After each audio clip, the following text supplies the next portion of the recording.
अब आप एक चूल्हा आधा महीना चलाएंगे, एक वक्त खाना पकाएंगे, तभी जो गैस बिलों में होशरुबा जो इजाफा है उससे बच पाएंगे। हिंदुस्तान हर चीज में हमसे ज्यादा एक्सपोर्ट कर रहा है, लेकिन एक चीज है जिसमें हमारी एक्सपोर्ट उनसे बहुत ज्यादा है, और वो है हमारी ह्यूमन मैन पावर। यानी इस वक्त पाकिस्तान से हर आदमी भाग रहा है। People don't know the opportunities that await them, and that's one of the reasons that we're having these issues of IT and everything that you just said. ये भी है कि चंद साल बाद शायद ये बांग्लादेश से भीख मांग रहे हैं। मायूसी फैलाना करोड़ गुना बेहतर है झूठ फैलाने से। एवं ही आपको मैं ट्रक की बत्ती के पीछे।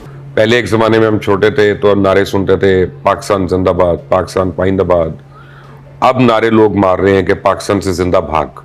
यानी अब घर से ओवन, गीजर, इस तरह की तमाम चीजें निकलवा कर कहीं दूर फेंक दें, चूल्हा भी कम ही जलाएं, और जनरेटर चलाने वाले तो कान पकड़ लें अभी से। जो तुर्की है ये पूरा एशिया बन चुका था और एक छोटी सी लहर आई है और अब सब कुछ जो है ज़मीन बोस हो गया। अब सऊदीया बन रहा है तो उस पर भी यही होगा और फिर कहेंगे कि जी ये अल्लाह का ये है वो। खानदान के लोग अपने भाई, भतीजे, भांजे, अब बेटी, अब बेटी का बेटा, वो तुमने राजवाड़ा बनाया हुआ है मुल्क को।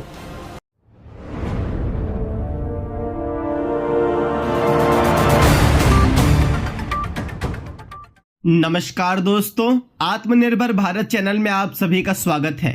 पाकिस्तान में सरकार अब आर्थिक संकट के आगे बेबस नजर आने लगी है। एक तरफ जहां IMF की तरफ से कोई मदद नहीं मिल रही है, वहीं दूसरी तरफ देश के भीतर चीजों के दामों में तेजी से बढ़ोतरी हो रही है। पहले पेट्रोल, डीजल और आटे के दाम बढ़ाए गए, तो वहीं दूसरी तरफ अब घरेलू उपभोक्ताओं के लिए गैस की कीमतों में 112% की बढ़ोतरी कर पाकिस्तान की सरकार ने लोगों को दोहरी चोट दी है। पाकिस्तान के लोग अब अपने सरकार के खिलाफ जमकर विरोध कर रहे हैं। ARY के मुताबिक मंगलवार को संघीय कैबिनेट की आर्थिक समन्वय समिति ECC ने घरेलू उपभोक्ताओं के लिए गैस की कीमत में 112% बढ़ोतरी के फैसले को मंजूरी दे दी है। वित्त मंत्री इशाक डार की अध्यक्षता में ECC ने इसे मंजूरी दी है।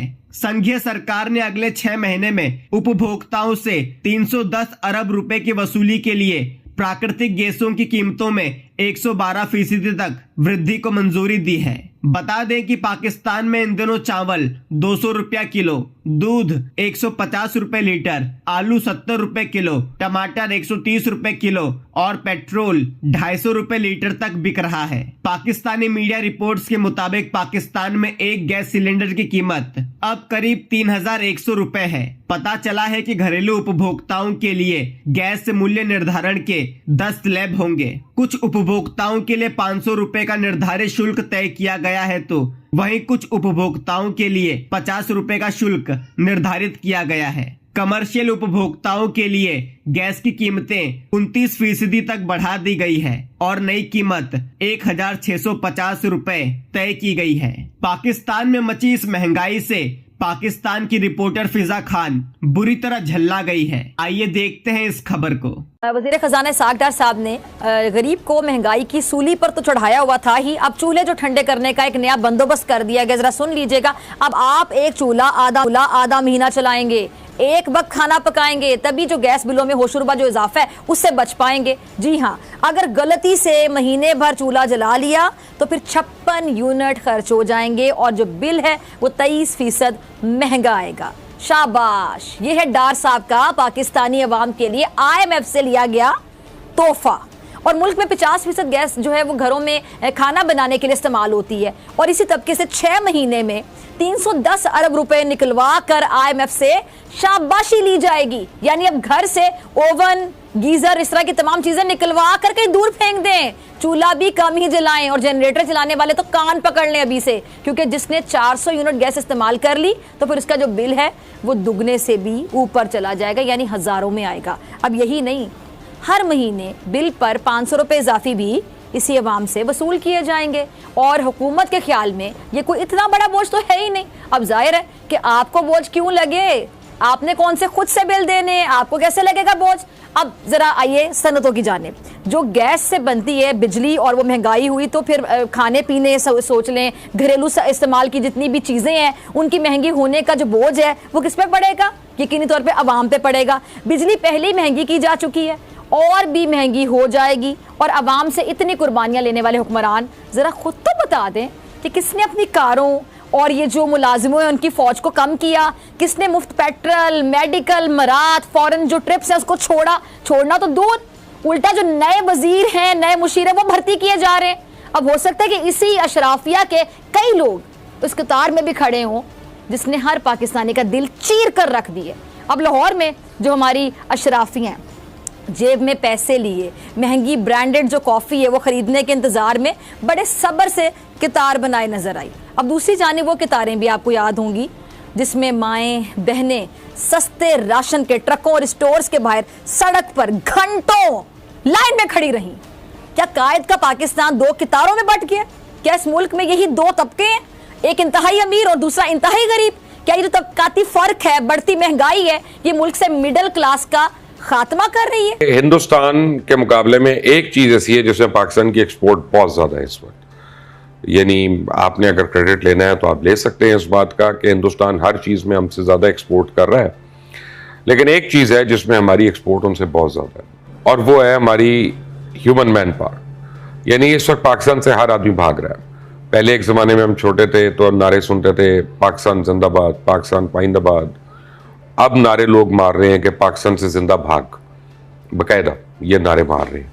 और इस वक्त एक तशवीशनाक चीज़ है, पहले जो लोग बाहर जा रहे होते थे उनको हम समझाते थे, उनको कहते थे कि यार तुम क्या करोगे बाहर जाके, ठीक है ना, वहाँ पे क्या लाइफस्टाइल होगा तुम्हारा, तुम $5,000 भी कमाओगे तो ये लाइफस्टाइल तो नहीं होगा जो तुम्हारा पाकिस्तान में है। 5 लाख रुपया कमाने वाले की बात हो रही है, उसकी बात कर रहा हूँ मैं। तो खैर ये बातें होती थी, लेकिन अब सूरत हाल ऐसी है कि पहले तो भागते थे वो लोग मुतवस्सित तबके के लोग या गरीब तबके के लोग जो कहते थे यार दुबई में मजदूरी भी मिल जाएगी, 2 साल के बाद भी आएंगे तो घर में हमारे वॉशिंग मशीन आ जाएगी, घर में हमारे गैस का कनेक्शन आ जाएगा, हमारे हालात बेहतर हो जाएंगे, भाई को मैं मोटरसाइकिल ले दूंगा, बहन की मैं शादी कर दूंगा। ये लोगों के मसाइल होते थे जो हमारी इमिग्रेंट फोर्स होती थी। और इस वक्त हमारी सिचुएशन ये है कि जो वेल टू डू लोग हैं हमारे, जो अरबोंपति लोग हैं और कारोबारी लोग हैं, मैं करोड़पतियों की तो बात ही नहीं कर रहा, मैं अरबोंपतियों की बात कर रहा हूँ, वो लोग जो है वो भाग रहे हैं पाकिस्तान से। बहुत लोगों को मैं ज़ाती तौर पे जानता हूँ जिन्होंने बाहर की इमिग्रेशन वगैरह ले ली है, और ना सिर्फ इमिग्रेशन ले ली है बल्कि इन्वेस्टमेंट्स कर रहे हैं बाहर। और इस वक्त पाकिस्तान में जो इमिग्रेशन लॉयर्स के अलावा अगर किसी का काम चल रहा है तो वो हवाला और हुंडी वालों का काम चल रहा है, क्योंकि स्टेट बैंक ने एक लिमिट लगाई हुई है कि आप इस हद तक $1,00,000 से ज़्यादा एक आदमी नहीं भेज सकता।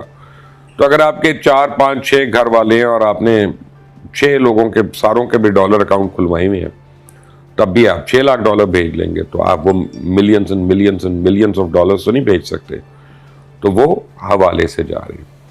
और इस सिलसिले में 3 ममालिक जो हैं वो सर फहरिस्त है। यानी आप देखें कि सिर्फ कनाडा में मुझे पता चला कि इस साल 2 लाख के करीब एप्लीकेशंस जा चुकी हैं इमिग्रेशन के लिए। और अब पहले वो कनाडा के सूबे जहाँ पे लोग नाम तो सुनते थे, जाने की बात ही नहीं करते थे कि यार वो इतनी दूर है, वो तो कनाडा के अंदर भी दूर है, तो उधर कौन जाएगा। तो अब सारे लोग उधर अप्लाई कर रहे हैं क्योंकि उधर से उन्होंने उन अपने प्रोविंसेस की इमिग्रेशन जो है खोली हुई है, जैसे मैनिटोबा है, जैसे वैनकूवर है। तो अब सिर्फ टोरंटो जाने के लिए लोग नहीं है, अब वो कहते हैं कहीं पे भी ले जाओ भाई, कनाडा में हमें हेल्थ केयर तो है, लाइफ तो है, बच्चों के स्कूल तो हैं, रिटायरमेंट प्लान तो है, कुछ तो है।